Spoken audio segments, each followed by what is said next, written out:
ప్రియమైన దేవుని బిడ్డారా, మందిరం యొక్క సాక్షి విన్నప్పుడు చాలా అద్భుతమైన విషయాలను గమనించాను. అందులో ఒక్క విషయం ఏమిటి అంటే కనుక, కొంతమంది సలహాలు ఇస్తూ ఉంటారు మందిరం కట్టినప్పుడు. అక్కడికి వెళ్దాం, ఇక్కడికి వెళ్దాం, వాళ్ళని అడుగుదాం, వీళ్ళని అడుగుదాం. వాస్తవానికి మందిరం విషయానికి వచ్చేసరికి నా అనుభవాన్ని కూడా మీతో పంచుకోవాలని నేను ఇష్టపడుతూ ఉన్నాను. దానికంటే ముందు చిన్న ప్రార్థన చేసుకొని మనము ముందు కొనసాగుదాం. ఒక్కసారి అందరూ కన్నులు మూసుకొని, ప్రభా ఈ మధ్యాహ్న సమయంలో మాతో మాట్లాడండి ప్రభా అని చిన్న మాట ప్రభుతో చెప్దాం. ప్రభు మనతో మాట్లాడతాం. పరిశుద్ధుడా, మీకు వందనాలు. ఈ సమయంలో తండ్రి ఈ స్థలానికి మనం తోడుకుని వచ్చారు. సరైనటువంటి వాక్య సందేశ సమయానికి మమ్మల్ని తోడుకుని వచ్చిన దేవా, మీ స్తోత్రాలు చెల్లిస్తూ ఉన్నాను. ఎంతవరకు పాటల ద్వారాను, అలాగే తండ్రి అద్భుతమైన సాక్ష్యం ద్వారాను, స్తుతి ఆరాధన ద్వారాను మీ నామాన్ని ఘనపరిచే గొప్ప కృపనిచ్చారు. మీ స్తుతులు చెల్లిస్తూ ఉన్నాను. ఈ సమయంలో తండ్రి మీరు మాట్లాడవలసి ఉన్నది, మేము ఆలకించవలసి ఉన్నది, మేము శ్రద్ధగా తండ్రి గమనించాల్సి ఉన్నది. తండ్రి అట్టి కృప దయచేయండి ప్రభా. మీ మాటను విత్తడానికి ఏమాత్రం యోగ్యత లేనటువంటి నన్నును ఈ స్థలానికి తోడుకుని వచ్చారు. మీ సిలువ చెట్టును మరుగు చేసి తండ్రి ప్రభా, బిడ్డల యొక్క మనస్సులకు ఏది అవసరమో ఆ మాటను మాత్రమే ఇక్కడ విత్తమని ప్రార్థన చేస్తూ ఉన్నాను. పరిశుద్ధాత్మ తండ్రి ఈ స్థలం అంతటిలోనూ మీకు కూడా ఆవరించమని ప్రార్థన చేస్తూ యేసుక్రీస్తు పరిశుద్ధ నామమున అడిగి ప్రార్థన చేస్తున్నాము తండ్రి, ఆమేన్. గత కొద్ది నెలల క్రితం నేను ఒక గ్రామానికి వెళ్ళాను. మా సంఘ విశ్వాసులు వాళ్ళ కుమార్తె ఫంక్షన్ కార్యక్రమాన్ని పెడితే మా మందిరంలో కార్యక్రమం ముగించుకొని 12-1 గంట ప్రాంతానికి వెళ్ళాను. వెళ్ళి కార్యక్రమంలో పాలు పంపులు పొందిన తర్వాత ఆ కార్యక్రమాన్ని దగ్గరికి వెళ్ళే అవకాశం లేక నా కారుని ఆ వీధి చివరనే పెట్టి ఆ కార్యక్రమంలో పార్టిసిపేట్ చేసి మళ్ళీ తిరిగి వచ్చాను. వచ్చినప్పుడు మంచి ఎండాకాలం అది.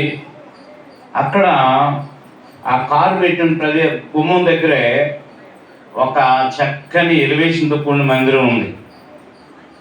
చూసి ఆ స్టెప్స్ ఎక్కి ఆ పై నిలబడేసరికి గబగబా పాస్టర్ గారు వచ్చి, రండి సార్ లోపలికి రండి అని చెప్పి తలుపులు తీసి లోపలికి అలా తీసుకెళ్ళి అన్నీ చూపించారు.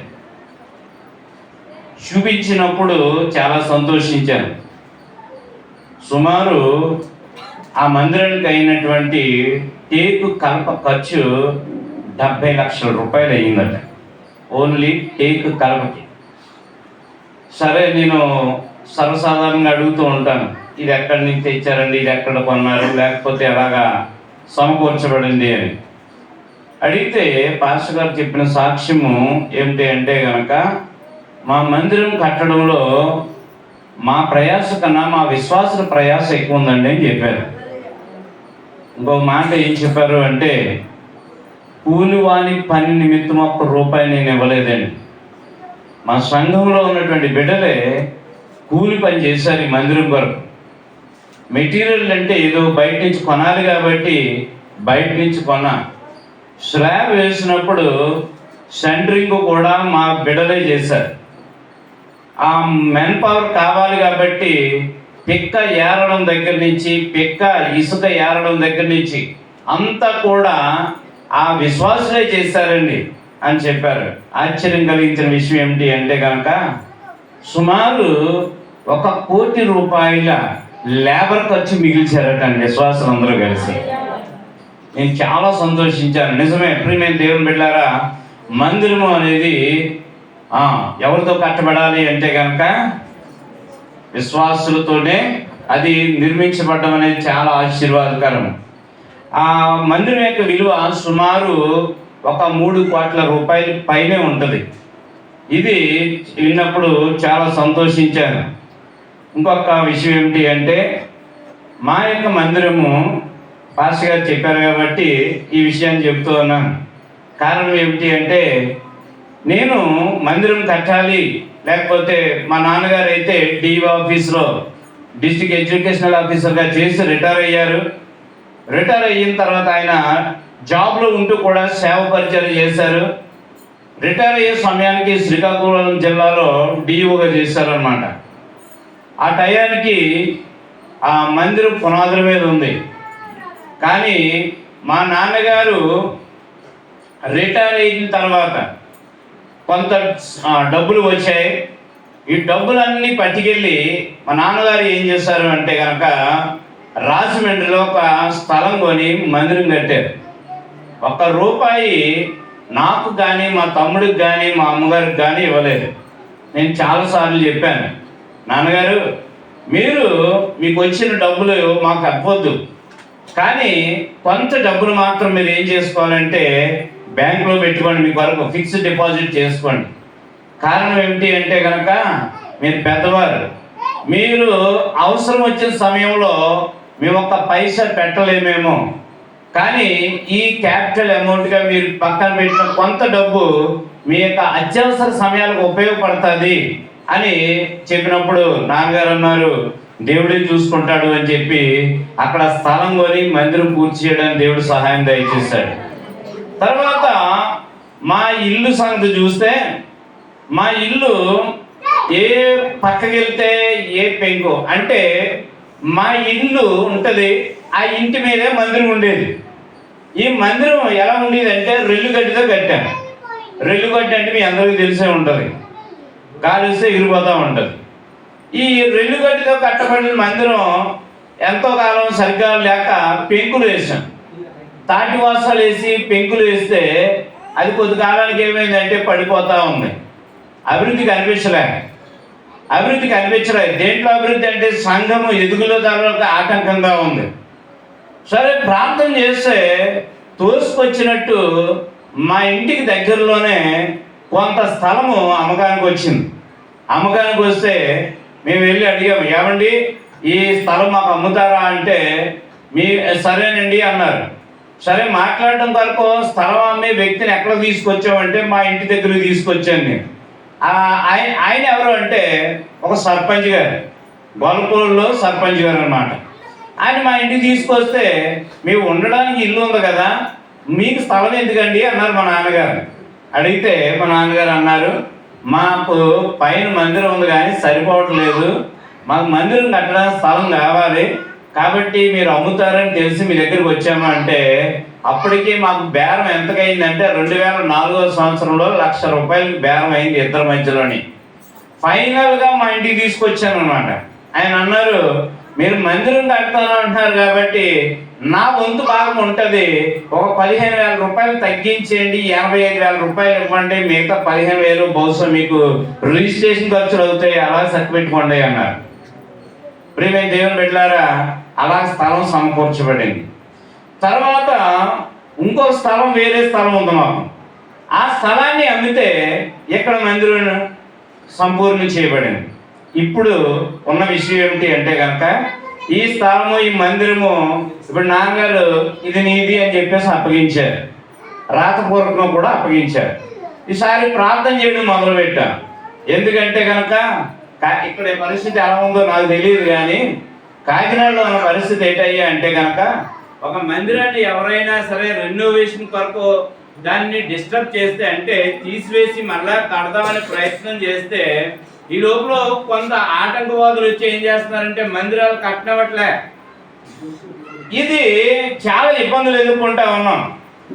ఎక్కడ అంటే కనుక మంచి స్థలాల్లోనే 30-40 సంవత్సరాల సేవా పరిచయం ఉన్నటువంటి స్థలాల్లోనే ఇలా ఆటంకాలు కలిగినప్పుడు మా యొక్క మందిరం ఎక్కడుంది అంటే కనుక చుట్టుపక్కల ఎవరు ఉండరు.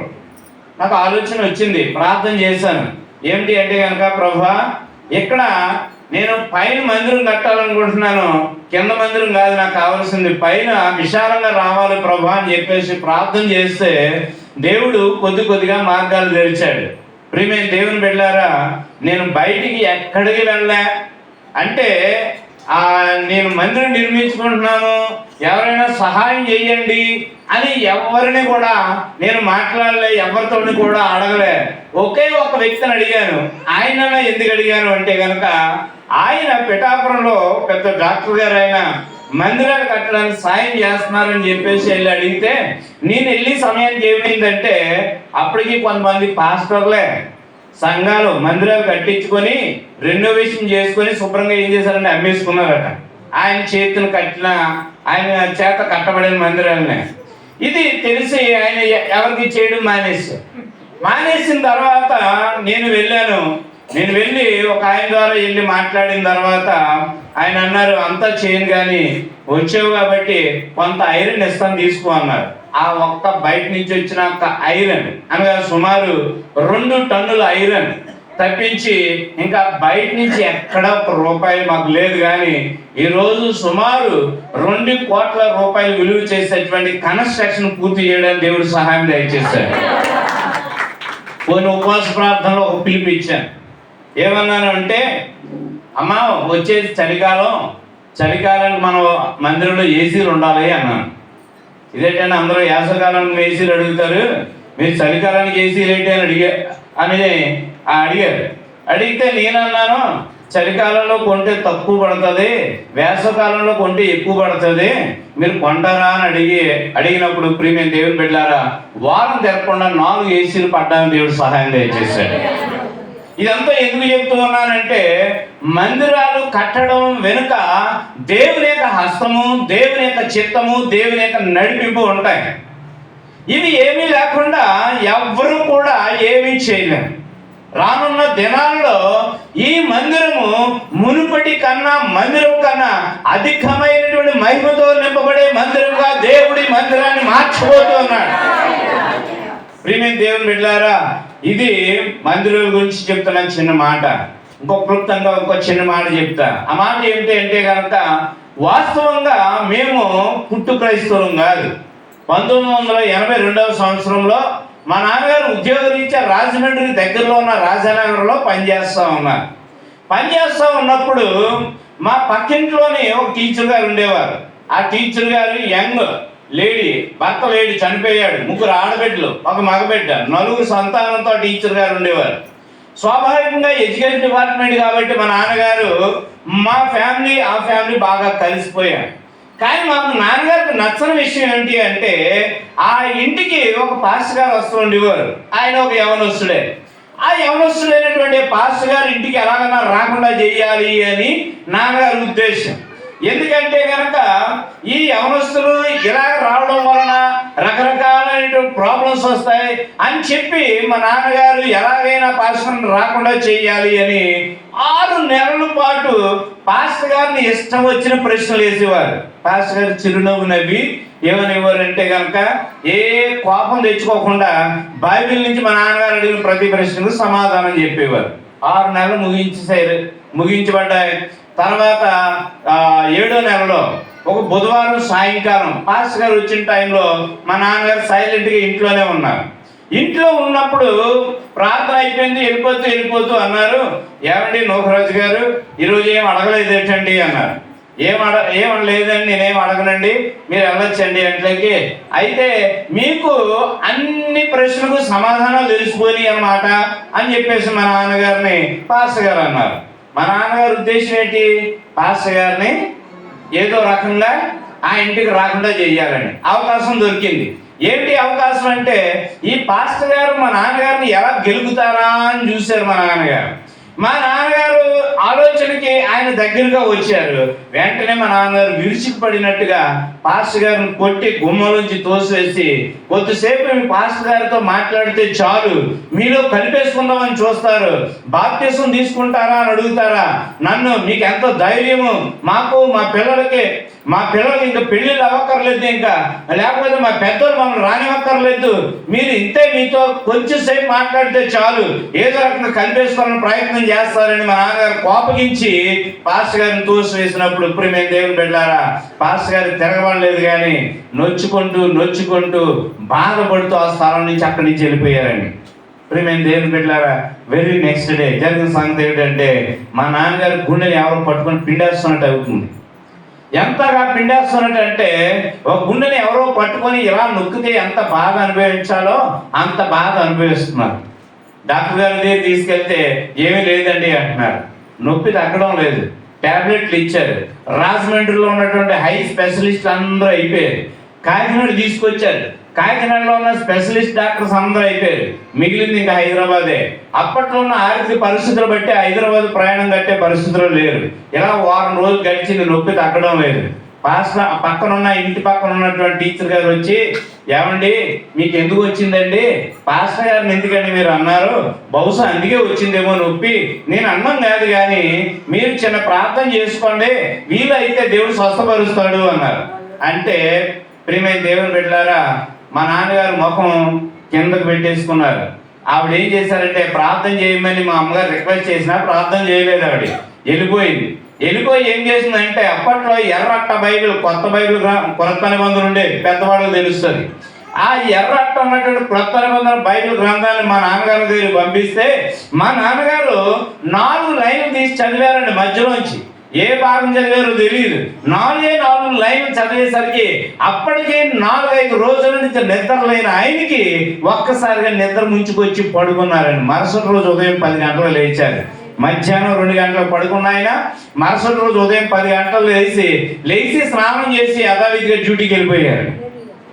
ప్రియమైన దేవుని బిడ్డలారా, బుధవారం వస్తుంది, పాస్టర్ గారు వస్తున్నారు. ఏం చేస్తున్నారండి? పాస్టర్ గారు దూరం నుంచి చూస్తున్నారు, వీధి చివరి నుంచి. ఎందుకంటే ఈయన ఇంట్లో ఉంటే వెళ్ళొద్దు, ఇంట్లో లేకపోతే వెళ్దామని. పాస్టర్ గారు ఎప్పుడు వస్తారా అని ఎదురు చూస్తూ మా నాన్నగారు గుమ్మంలోనే కూర్చేసుకొని కూర్చున్నారు. మా నాన్నగారు ఏమో ఆయన కోసం చూస్తుంటే ఈయన ఉన్నారో లేదో అని ఆయన చూస్తా ఉన్నాడు. ఆ వీధి చివరికి చూసేసరికి మా నాన్నగారిని చూసి పాస్టర్ గారు ఏం చేశారంటే వెనక్కి తిరిగి వెళ్ళిపోతా ఉన్నారు. మా నాన్నగారు గబగబా మెట్లు దిగి పరిగెత్తంట్లు కానీ పరిగెట్టేస్తున్నారు.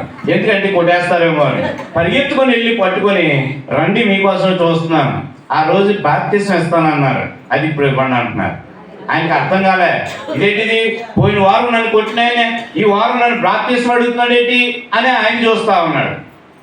ప్రియమైన దేవుని బిడ్డలారా, ఎలాగ వాదోపవాదాలు, మీరు ఇవ్వండి అని ఈయన, నేను ఇప్పుడు ఇవ్వను, సంఘం ఉండాలా, విశ్వాసులు ఉండాలా, పెద్దలు ఉండాలా, చాలా మంది ఉండాలా ఉంటే ఇప్పుడే ఇవ్వండి అని ఆయన. ఈ వాదోపవాదాలు మధ్యరాత్రి 2 గంటల దాకా సాగినాయి. 2 గంటల దాకా సాగిన తర్వాత మా నాన్నగారు ఒకసారి అన్నారు. ఏమన్నారంటే, పాస్టర్ గారు మీరు బాప్తిసం ఇస్తారా ఎవరా అన్న. అంటే బాప్తిసం అంటే ఏదో వస్తువు అనుకుంటున్నారు మా నాన్నగారు. బాప్తిసం అంటే ఏంటో తెలియదు. ఏ పుస్తకాలు ఇస్తారనుకుంటున్నారు మా నాన్నగారు. ఈ పుస్తకాలు ఇస్తారో తీసుకుందో దాచేసుకుందో మా నాన్నగారు చూస్తున్నారు. అందరూ బాప్తిసం అంటే ఏంటో పాస్టర్ గారికి తెలుసు, ముంచడం అని తెలుసు, నీళ్ళ దగ్గర తీసుకెళ్లాలని తెలుసు, సంఘం ఉండాలని ఆయనకి తెలుసు.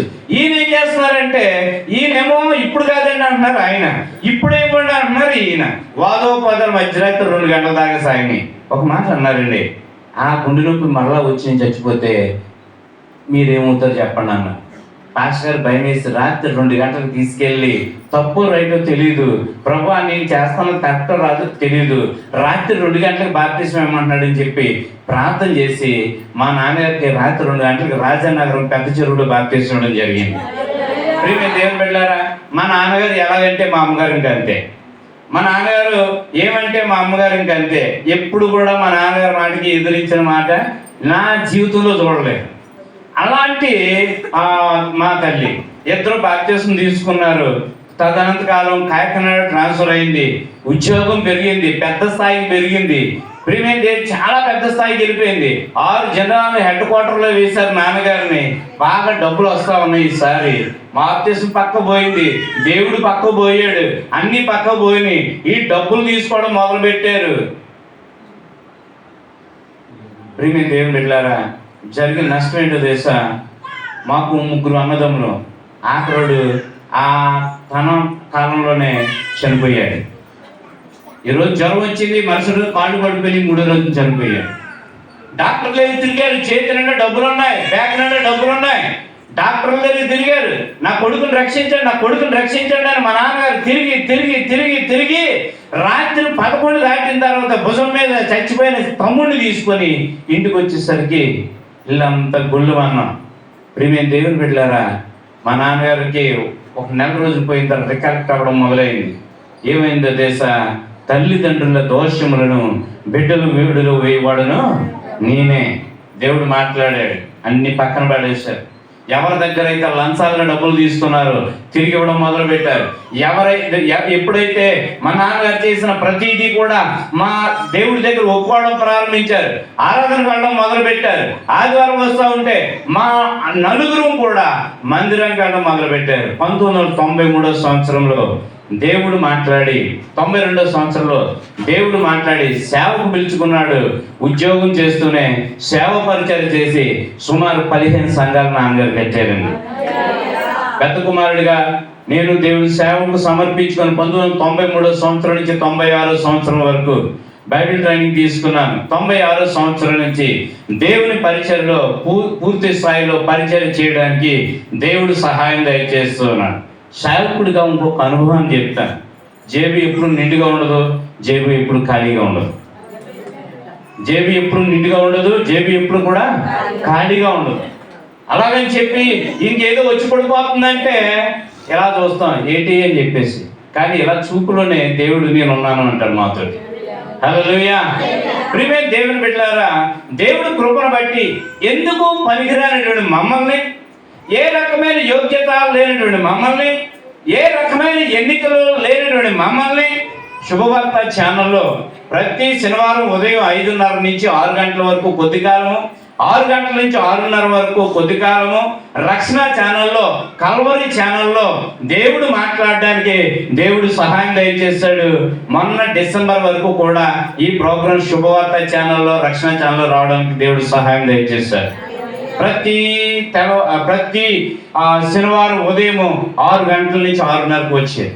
ఈ మధ్య కాలంలో కొంత బ్రేక్ ఇచ్చాం, ఎందుకంటే ఈ టీవీకి అంతా డబ్బులు కట్టేస్తున్నాము, ఈ చూసి వాళ్ళు అందరూ యూట్యూబ్లో చూస్తున్నారు, ట్రెండ్ మారుతాం మనం కూడా అని, వాళ్ళకి ఎందుకు డబ్బులు కట్టుకోవడం, ఇలా మారుతాం అని చెప్పి యూట్యూబ్ మౌంట్ కార్మెల్ చర్చ్ అని చెప్పేసి కొడితే వస్తుంది. మా నాన్నగారి ప్రసంగాలను కానీ మా ప్రసంగాలను కానీ వస్తూ ఉంటాయి. ఈ మధ్య కాలంలో చిన్న బైబిల్ క్లాసెస్ స్టార్ట్ చేయడం దేవుడు సహాయం దయచేశాడు. 1.5 సంవత్సరం అయింది, అది కొనసాగుతూ ఉంది.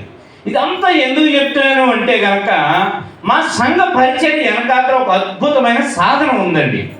ఆ సాధన పేరు ప్రతిరోజు ఉదయం తెల్లవారుజామున 4:30 నుంచి 6 గంటల వరకు ప్రభాత కాల ప్రార్థన అని మేము ప్రారంభించాము.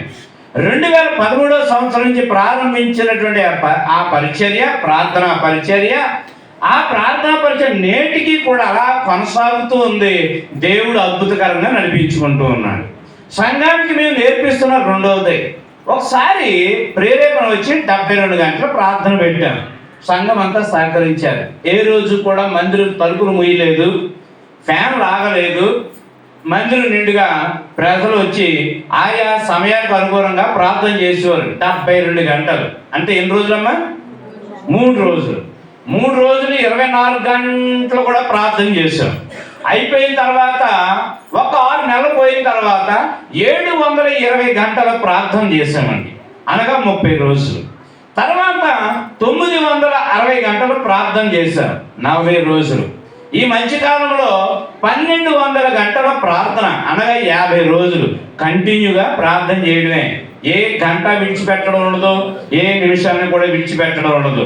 ప్రార్థన చేయడమే, ప్రార్థన చేయడమే, ప్రార్థన చేయడమే. దేవునికి మహిమ కలుగును గాక. ఇది ప్రియమైన దేవుని బిడ్డలారా, మా సంఘ పరిచర్య వెనకాతలు ఉన్నటువంటి గొప్ప సాధనం.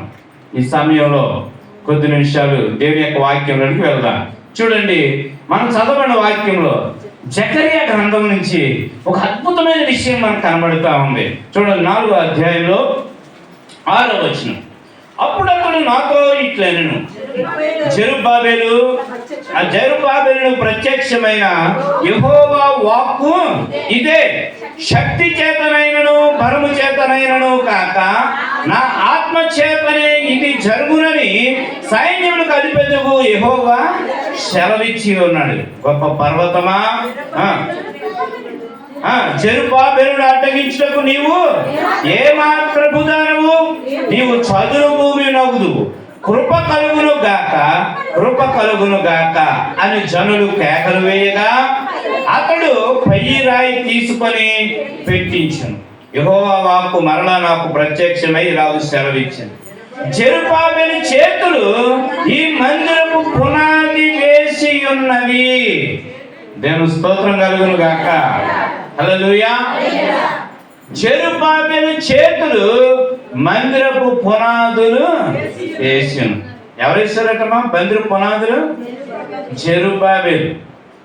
ఈ జెరుబ్బాబెలు గురించి ఒక మాట చదువుకుంటే దేవుడు ఈ జెరుబ్బాబెలు చూసి సంతోషిస్తున్నాడు. చదవండి 10వ వచనము, కొంచెం ముందుకు వెళ్ళడానికి ఇష్టపడుతున్నాను. కార్యములు అల్పములై ఉన్న కాలమున తృణీకరించిన వాడెవడు? లోకమంతటను సంచారము చేయు యెహోవా యొక్క 7 నేత్రములు జెరుబ్బాబెలు చేతిలో గుండు నూలు ఉండుట చూచి సంతోషించును. దేవుని స్తోత్రం. హల్లెలూయా. అండి, జెరుబ్బాబెలు చేతులు ఏం చేసినాయమ్మా? ఏం చేసినాయి? మందిరపు పునాదులు వేసినాయి. మందిరపు పునాది వేయు సమయంలో జెరుబ్బాబెలు చేతిలో ఏముందట? గుండు నూలు ఉందట అండి. గుండు నూలు అంటే అమ్మా, గుండు నూలు అంటే ఇల్లు కట్టినప్పుడు మనందరూ చూస్తాం కదా, మీ అందరికీ తెలుసు. ఇల్లు కట్టుకుంటా ఉంటారు, గోడలు కడతా ఉంటారు. ఈ గోడ కట్టేటప్పుడు ఏం చేస్తారంటే బెడ్ మీద పెట్టి పెడతా ఉంటారు, మధ్యలో సిమెంట్ పోస్తూ ఉంటారు. ఇది మన అంచనా ప్రకారము గోడ నిలబెట్టేసి కట్టేస్తే ఏమవుతుందంటే కొంత ఎత్తుకి వెళ్ళేసరికి ఆ గోడ ఏమైపోద్ది? పడిపోద్ది. ఎందుకు అంటే ఈ బెడ్ మీద పెట్టి అంటే ఇటుక మీద ఇటుకు పెట్టబడుతున్నటువంటి ఈ గోడ ఎలా ఉండాలి అంటే దాని బరువు భూమి గురుత్వాకర్షణ శక్తికి ప్యారలల్గా లెగాలి. అనగా ఒకదాని మీద ఒకటి పక్కకు జరగడానికి ఉండకూడదు. దాని బరువు నిలబడాలి. అలాగా నిలబడాలి అంటే తిన్నని గోడ మాత్రమే కట్టాలి, ఎడాపెడా కట్టే గోడ కాదు. ఈ తిన్నని గోడ కట్టబడ్డానికి సాధనం ఏంటి అంటే కనుక గుండు నూలు. కింద పెద్ద ఇనప గుండు ఉంటుంది, పైన చిన్న ఇనప, దాన్ని ఏమంటారంటే బొళ్ళులాగా ఉంటుంది. దీనికి మధ్యలో పెద్ద తాడు ఉంటుంది. ఇది పైన ఎలా పెట్టినప్పుడు కింద రాయికి కూడా ప్యారలల్ గా తగలాలి, కానీ ఇష్టానుసారంగా తగిలితే పైన జరగదు. రెండోది, గేట్ పెట్టినప్పుడు కూడా ఈ గుండు నూలు ఉపయోగిస్తారు. ఈ గుండు నూలు ఉపయోగించి గేట్ పెట్టలేదు అనుకోండి, కొద్ది కాలంగా గేట్ పడిపోదు. ఎందుకో తెలుసా? పై కొక్కె ఒకలాగా వస్తుంది, కింద కొక్కె ఒకలాగా వస్తుంది. ఇది ప్యారలల్ గా లేకపోతే ఏమవుతుంది అంటే కనుక పడిపోతుంది. ఇక్కడ జాగ్రత్తగా గమనించండి. జెరుబ్బాబెలు చేతిలో గుండు నూలు కనబడుతుందట.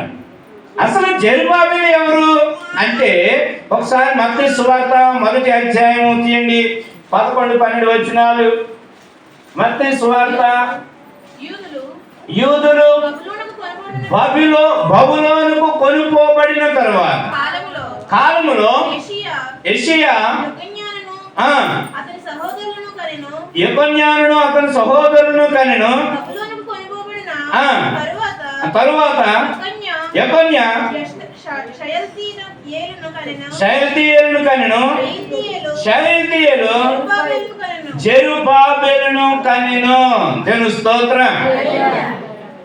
దేవుని చేతిలో వాడబడుతున్నటువంటి జెరుబ్బాబెలు అనేటువంటి పాత్ర, జెరుబ్బాబెలు అనేటువంటి వ్యక్తి ఎక్కడ పుట్టాడమ్మా? ఎక్కడ పుట్టాడు? యూదులట బబులోను చెరలోనికి వెళ్ళినప్పుడు ఆ బబులోనులో పుట్టాడటండి. అర్థమవుతుందా? యూదులు బబులోను చెరలోని ఉన్నప్పుడు అక్కడ పుట్టాడు ఈ యొక్క జెరుబ్బాబెలు అనేటం. జెరుబ్బాబెలు అంటే ఒక మాట పదానికి అర్థం ఏంటి అంటే, జెరు అంటే యెరూషలేములో మొదటి 2 అక్షరాలు. జెరు అంటే యెరూషలేము. బాబెలు, జెరుబ్బాబెలు. బాబెలు అంటే ఏంటి? బాబెలు అంటే ఏంటి? బాబెలు అంటే అర్థం ఏంటి అమ్మా? గందరగోళం, తారుమారు, గందరగోళం. దేవునికి ఉపయోగపడేటువంటి పాత్ర ఎక్కడ ఉండిపోయింది అంటే గందరగోళంలో పుట్టాల్సిన పరిస్థితులు ఏర్పడిపోయినాయి. ప్రియమైన దేవుని బిడ్డలారా, ఈరోజు దేవుని చేతిలో ఉపయోగపడాల్సినటువంటి బిడ్డలు చాలా మంది ఎక్కడ చిక్కుపోతున్నారు తెలుసా? గందరగోళం అయిపోతా ఉన్నారు. కుటుంబాల్లో గందరగోళము, కుటుంబాల్లో శాంతి లేదు, సమాధానం లేదు. వాస్తవానికి చూస్తే దేవుడు నిన్ను రక్షించింది ఎందుకయ్యా అంటే దేవుని చేతిలో వాడబడ్డానికి, ఏదో రీతిలో సంఘానికి ఒక ఉపయోగకరమైన సాధనంగా దేవుడు నిన్ను చేయాలని, దేవుడు నీ జీవితాన్ని మార్చాలని దేవుడు అనుకుంటూ ఉంటే నీ కుటుంబాన్ని కానీ, నీ యొక్క స్థితిని కానీ, నీ పరిస్థితిని కానీ ఏం చేస్తాడు తెలుసా? అది గందరగోళంలోనికి తీసుకుపోతా ఉన్నాడు. ప్రియమైన దేవుని బిడ్డలారా, గందరగోళం నుంచి సైతం దేవుడు ఈ రోజు ఏం చెబుతున్నాడు తెలుసా? వాడిపోబోతూ ఉన్నాడు. దేవునికి మహిమ కలుగును గాక. హల్లెలూయా. ఏమండి పాస్టర్ గారు, ఈరోజు 13వ వార్షికోత్సవం అండి. ఏదో 4 మాటలు చెప్పేసి 4 మాటలు మేము కూడా వినేస్తే ఏదో ఆఖరణ ఏదో ఉంటది, అది అంతా చక్కబెట్టుకుని వెళ్ళిపోతాం కదా. మేమేంటండి సేవలోకి పారిభాగస్తులు అవడం అంటే ఒక మాట చెప్తున్నాను, సంఘం క్షేమాభివృద్ధి చెందాలి. క్షేమాభివృద్ధి లేకపోతే సంఘంలో ఉన్న విశ్వాసులే కాదు. ఏమనుకోకండి అంటున్నానని, కొంచెం గట్టిగా మాట్లాడుతున్నానని కూడా ఏమనుకోవద్దు. గొర్రెలు గొర్రె పిల్లలు కంటాయి. గొర్రెల కాపరులు వాటికి ఏం చేస్తారమ్మా? మేత సమృద్ధిగా వేస్తారు. ఈ పాస్టర్ గారు నేను విన్న మాట ఏంటో తెలుసా? చక్కని వాక్యం చెప్తారండి. కొంచెం కూడా బయటికి వెళ్ళరండి. వాక్యం చెప్పేటప్పుడు కొంచెం కూడా ఏం చేయరు, బయటికి వెళ్ళరు. వాక్యం నుంచే మాట్లాడతారు. నిజమే, అంత సమృద్ధి అయినటువంటి మేత మనకు అందుతూ ఉన్నప్పుడు మన యొక్క జీవితాలు ఎలా ఉండాలి తెలుసా? సంఘానికి సహకారంగా ఉండాలి. దేవునికి మహిమ కలుగును గాక. సంఘంలో కట్టబడాలి నువ్వు. ఇంకో మాట చెప్తాను. ఫిలిప్పీయులకు రాసిన పత్రిక 4వ అధ్యాయంలో ఒక మంచి మాట ఉంటుంది, చదవండమ్మా. ఫిలిప్పీయులకు రాసిన పత్రిక 4వ అధ్యాయము. అపోస్తలుడైన పౌలు ఫిలిప్పీ సంఘం మనకులాగే చిన్న సంఘం, అది పెద్దదేం కాదు. ఆ సంఘం కట్టిన విధానం చూస్తే అపోస్తల కార్యాల్లో ఉంటాయి. ఈ ఫిలిప్పీ కట్టిన సంఘం ఒక ఆవిడనట మా ఓదారంగా అమ్ముకునేవాడట. ఆవిడ పేరేంటి? లూది. ఆవిడ తీసుకొచ్చాడు. ఇంకోళ్ళేమో ఇంకో చోట నుంచి పట్టుకొచ్చాడు, ఇంకోళ్ళేమో ఇంకో చోట నుంచి పట్టుకొచ్చాడు. చిన్న సంఘం ఇది. ఆ చిన్న సంఘంలో ఒక అద్భుతమైన లక్షణం ఉంది. ఆ లక్షణం ఏంటో చూడండి. ఫిలిప్పీయులకు రాసిన పత్రిక 4వ అధ్యాయము చూడండి, 3వ వచనం చదవండి. 2-3 వచనాలు చదవండి. ప్రభువునందు ఏక మనస్సు గలవారయుండుడని యువతియాను సుంటుతేను బ్రతిమాలుకొనుచున్నాను. అవును, నిజమైన సహకారి ఆ స్త్రీలు క్లెమెంతుతోను నా ఇతర సహకారులతోను సువార్త పనిలో నాతో కూడా ప్రయాసపడిన వారు కనుక వారికి సహాయం చేయమని నిన్ను వేడుకొనుచున్నాను. ఆ సహకారుల పేర్లు ఎక్కడున్నాయమ్మా? ఏమండి, సహకారుల పేర్లు ఎక్కడుంటాయట? ఏ పనిలో సహకరించాలా? ఏ పనిలోనమ్మా? ఏ పని చదవండి అన్నా? సువార్త పనిలో. బాబా అంటే సువార్త పనిలో ఎంతమంది సహాయం చేస్తున్నాం ఈ రోజుని? ఎంతమంది సహకారంగా ఉంటున్నాం? ఏమండి, సంఘంలో ఉన్న చెడ్డ లక్షణం ఏంటి తెలుసా? అంటే మీ సంఘంలో ఉన్న పరిస్థితి నాకు తెలియదు, మీ సంఘంలో ఉన్న పరిస్థితి నాకు తెలియదు, కానీ మా వైపు ఉన్న సంఘాల గురించి లేకపోతే అటు సైడ్ ఉన్న పరిస్థితుల గురించి చెప్తాను. జాగ్రత్తగా ఆలోచించి ఎలా ఉంటుంది తెలుసా? ఏదైనా చెడ్డ వార్త చిన్న తెలిసిందనుకోండి, ఏం చేస్తాం? మరుసటి రోజుకి TV9 కట్ట ఫాస్టే, మామూలుగా కాదు. TV9, NTV, ఈటీవీ, ఆ టీవీ, మా టీవీ, మీ టీవీ, జెమిని టీవీ, ఈ టీవీలన్నింటిలో వచ్చి వార్తలు ఇంకా లేట్ అవ్వచ్చేమో కానీ సంఘంలో ఏదైనా చిన్న నెగిటివ్ కనబడ్డదంటే చాలు, ఇమీడియట్గా ఎన్ని మరుసటి రోజునే ఏమైపోద్దమ్మా? ఏ పనిలో సహకరిస్తున్నారు ఇప్పుడు? అది సువార్త. అది అమ్మా చెడ్డ వార్తలు చేయడం. అందుకే వాక్యం ఏముంది తెలుసా? ముసలమ్మ ఏం చేయాలట? కట్టేయాలట. ఆ సుత్తు కబుర్లు, ఉపయోగం లేని కబుర్లు, వేస్ట్ కబుర్లు చెప్పుకోవడం కాదు. సువార్త పనిలో సహకారుగా ఉండాలి. దేవునికి మహిమ కలుగును గాక. ఒకవేళ అలా ఉండగలిగితే నీ పేరు నేరుగా జీవ గ్రంథంలో ఉంటుంది. దేవుని స్తోత్రం కలుగును గాక. ప్రియమైన దేవుని బిడ్డలారా, జెరుబ్బాబెలు అంటే గందరగోళంలో పుట్టినటువంటి జెరుబ్బాబెలు ఏం చేస్తాను తెలుసమ్మా? మందిరపు పునాది వేస్తాను. చదవండి ఇంకొక మాట, అదే వచనంలో ఒక మంచి మాట మనం చదువుకుంటాం. 9వ వచనంలో, జెరుబ్బాబెలు చేతులు ఈ మందిరపు పునాది వేసి ఉన్నవి, అతని చేతులు ముగించును. ఏమండి ఏమండి చేతులు మొదలెట్టిన తర్వాత పని ఏం చేయాలా? మనం ఏం చేస్తాం? ఒక ఆంధ్రులు గట ఒక అద్భుతమైన పేరు ఉందటండి. ఏం పేరు తెలుసా? ఆంధ్రులు ఆరంభ సూర్యులట. ఆరంభంలో మంచి సౌరత్వాన్ని చూపించేస్తారట, కానీ ముగించేసరికి అబ్బే కంటిన్యూటీ ఉండదు. ప్రారంభం ఎంత ముఖ్యమో ముగింపు అంతకన్నా ముఖ్యం. దేవుని స్తోత్రం, హల్లెలూయా. ప్రారంభం ఎంత ముఖ్యమో ముగింపు కూడా అంత ముఖ్యం. చాలా మంది ఏం చేస్తారో తెలుసా? ప్రారంభంలో ఉండరు, ముగింపులోనే ఉండరు. పాటలు పాడుతూ ఉంటారు.